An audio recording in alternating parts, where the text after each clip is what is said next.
बुंदेलखंड की शान भाई गिरीश कुमार के यूट्यूब चैनल में आपका स्वागत है। हमारा यूट्यूब चैनल महापुरुषों पर वीडियो बनाता रहता है, जिसका उद्देश्य ये होता है कि एक तो हम इन चीज़ों के बारे में थोड़ा सा जानें और दूसरा उद्देश्य ये है कि हमारे साथ जो क्लास के कुछ बच्चे जुड़े हुए हैं तो उनके लिए एक सब्जेक्ट का विषय भी कंप्लीट हो जाए। और हमारा एक तीसरा उद्देश्य ये भी है कि जब हम महापुरुषों के बारे में चर्चा करते हैं तो उस महापुरुष के प्रति हम अपनी कृतज्ञता व्यक्त करते हैं, उनके अच्छे विचारों को जीवन में स्वीकार करने के लिए प्रेरित होते हैं और लोगों को भी प्रेरित करते हैं कि वो उन सिद्धांतों को स्वीकार करें। आज का समय ऐसा है कि आधुनिकता के साथ आचरण बहुत ज़रूरी है और हमारा चैनल इसी सिद्धांतों का पालन करते हुए महापुरुषों पर वीडियो बनाता है। हमारे चैनल के माध्यम से आज जिनके लिए वीडियो बनाया जा रहा है वो है महात्मा बुद्ध।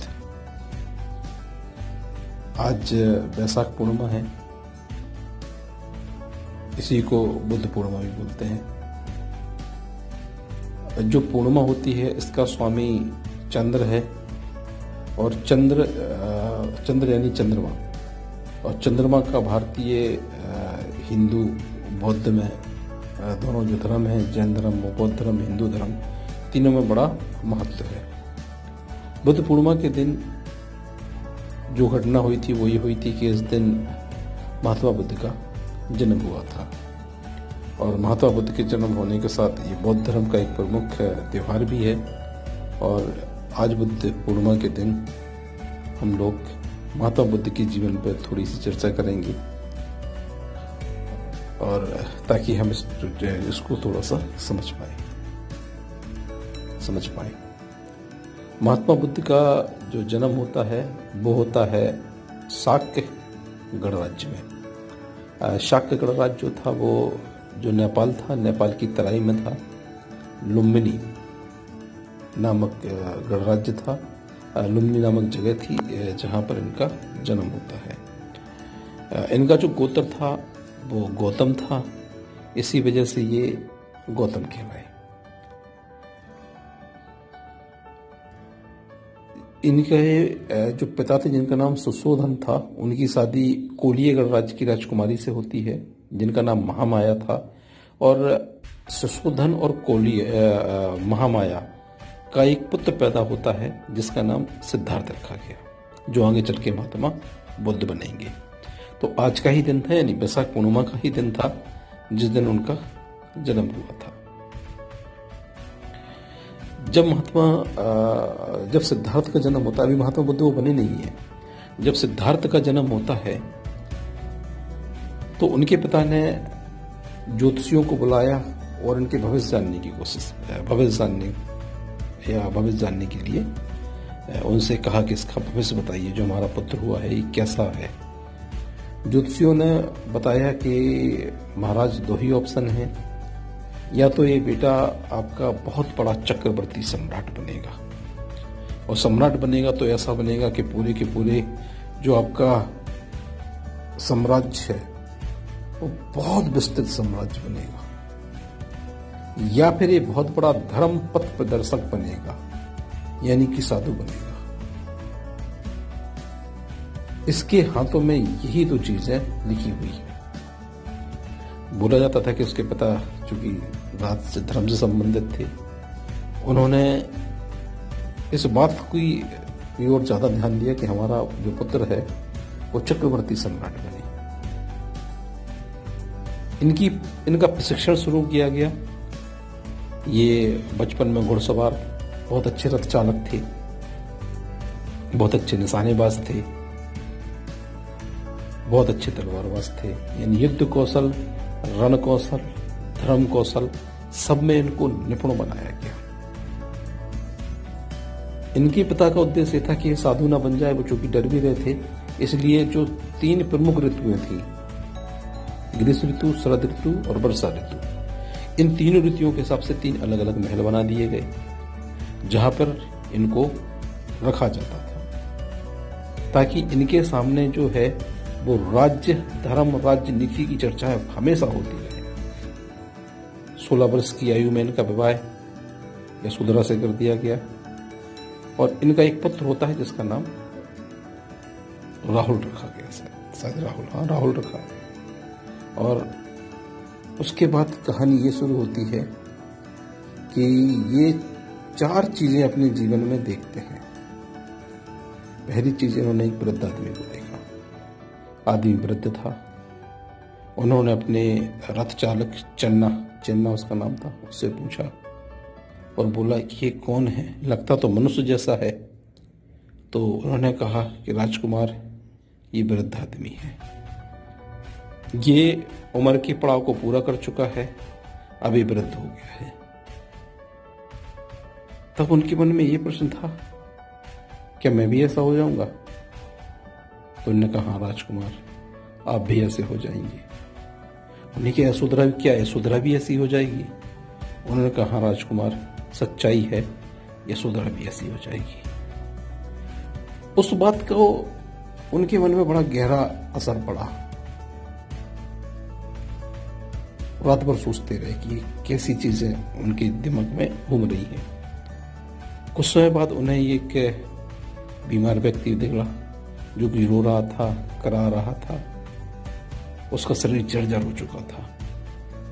जब उस व्यक्ति को देखते हैं तो वो अपने रथी चन्ना से पूछते हैं, चन्ना क्या है? उन्होंने कहा कि राजकुमार ये रोगी व्यक्ति है, इसको रोग हो गया है, इसलिए इसके जीवन में असाध्य कष्ट है। उन्होंने कहा कि क्या मुझे भी रोग हो सकता है?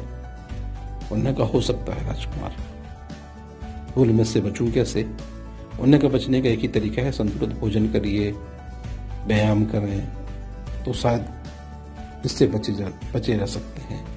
लेकिन रोग हो गया तो आपका जीवन भी कष्ट से हो जाएगा। ये दूसरी घटना है जो उनके जीवन पर बहुत बड़ी प्रभावकारी हुई। पहले तो वृद्ध आदमी देख लिया जो कुरूप और जर्जर है, दूसरे नंबर पे एक व्यक्ति देख लिया जो कि करा रहा है। इनके जीवन में एक तीसरी घटना सामने आई, इन्होंने एक मृत व्यक्ति देखा जो कि मर गया था।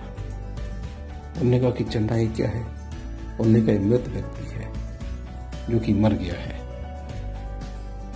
ये बात भी उनको बहुत ज्यादा बुरी लगी कि इंसान का शरीर त्याग नहीं है, इंसान को मर नहीं है, तो ये भोग विलास ये सब चीजें क्या है। चौथे नंबर पे उन्होंने एक सन्यासी देखा जो बड़ा मलंग था, खुश था। उन्होंने कहा ये कौन है भाई, ये तो बड़ा खुश दिख रहा है। उन्होंने कहा सन्यासी है, इसने मोह माया त्याग दी और जीवन के मार्ग की ओर एक चल रहा है और इसलिए प्रसन्न है। 4 बातें उनके जीवन में बड़ी प्रभावशाली रही। इस बात से वो इतने ज्यादा दुखी हुए कि एक दिन उन्होंने घर त्यागने का निर्णय ले लिया। बोला जाता है उन्होंने घर त्यागा। सबसे पहले वो सांख्य दर्शन के गुरु अलार कलाम के पास गए, वहां पे उन्होंने सांख्य दर्शन की शिक्षा ली, वो उससे संतुष्ट नहीं हुए। उसके बाद उनके 5 ब्राह्मण साथी मिले जिनसे उन्होंने चर्चा की, वो उनके तर्क और उनके विचारों से भी सहमत नहीं हुए। आगे जाकर के उन्होंने बोध गया में तपस्या की, बोधि वृक्ष के नीचे जो कि पीपल का पेड़ था, और बोला जाता है कठोर तप करते रहे, साधना करते रहे, जीवन के मूल्यों को पहचानते रहे, परंतु उन्हें ज्ञान प्राप्त नहीं हो रहा था। एक दिन एक लड़की आती है सुजाता, जो उनको खीर देती है। जैसे ये खीर खाते हैं, सुजाता बोलती है कि भगवान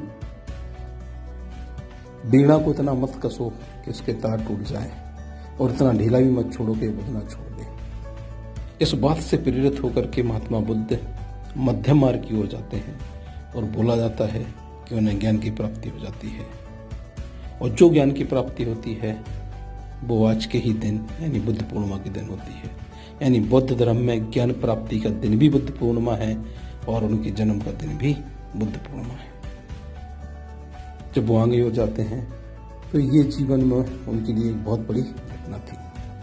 सबसे पहले उन्होंने हमने 5 बिछड़े ब्राह्मण शास्त्रियों को ज्ञान दिया, बौद्ध धर्म की उन्हें शिक्षा दी। इस बात से वो काफी प्रेरित हुए वो घटना हुई थी सारनाथ में। इसके बाद ये बहुत बड़े संत बन जाते हैं, लोगों को ज्ञान देना शुरू करते हैं। इन्होंने संसार में 4 कारण बताए। एक तो बताया उन्होंने दुख है, दूसरा बताया दुख का कारण है, तीसरा दुख का निवारण है, और चौथी बताई थी दुख निरोध गामिनी प्रतिपदा, यानी कि प्रत्यक्ष समुत्पात, यानी कि दुख से मुक्ति है। और दुख से मुक्ति का काम है तृष्णा को त्यागना। ये समय के साथ काफी प्रचलित हुए, प्रयोगवादी थे, यथार्थवादी थे, और इसके साथ इनकी जो ख्याति है वो पूरे के पूरे भारत में उस समय के वर्तमान आर्यवर्त जम्बूद्वीप में फैलना शुरू हो गई। बोला जाता है कि बुद्ध अपने आप में बड़े अनूठे और अनुपम थे। इनकी विचारधारा न केवल भारत से निकल करके बाहर की ओर गई, इन्हें लाइट ऑफ एशिया भी बोला जाता है, इन्हें एशिया का प्रकाश बोला गया है। ज्ञान इनके अंदर अटूट था। इनकी बातें धर्म दर्शन महत्व हैं, जिनकी प्रासंगिकता आज भी बनी हुई है। तो लास्ट में पावापुरी के आसपास उन्होंने बहुत अधिक लेक्चर दिए, और इनकी जो मृत्यु हो जाती है वो जब इनकी मृत्यु होती है तो उसके बाद उन्होंने बौद्ध धर्म के विघटन की बात नहीं की। इन्होंने ये बोला कि जो उनका प्रिय था आनंद, कि आनंद ये मत सोचना कि तुम्हारे तथागत चले गए हैं, आज से हमारा ज्ञान ही तुम्हारे तथागत हैं, यानी कि तुम्हारे गुरु हैं। और इनकी बातें समय के साथ बहुत आगे पहुंची। ये आज भी वर्तमान समय में इनकी मृत्यु हो गई, लेकिन आज भी ये उतने ही प्रासंगिक हैं। तो हमारा चैनल बुद्ध के जीवन पे एक छोटी सी संक्षिप्त विवरण लेकर के आया था। और अगर आपको हमारा वीडियो अच्छा लगा हो तो प्लीज़ हमारे चैनल को लाइक करें, शेयर करें, सब्सक्राइब करें। बने रहिए हमारे साथ। जय हिंद।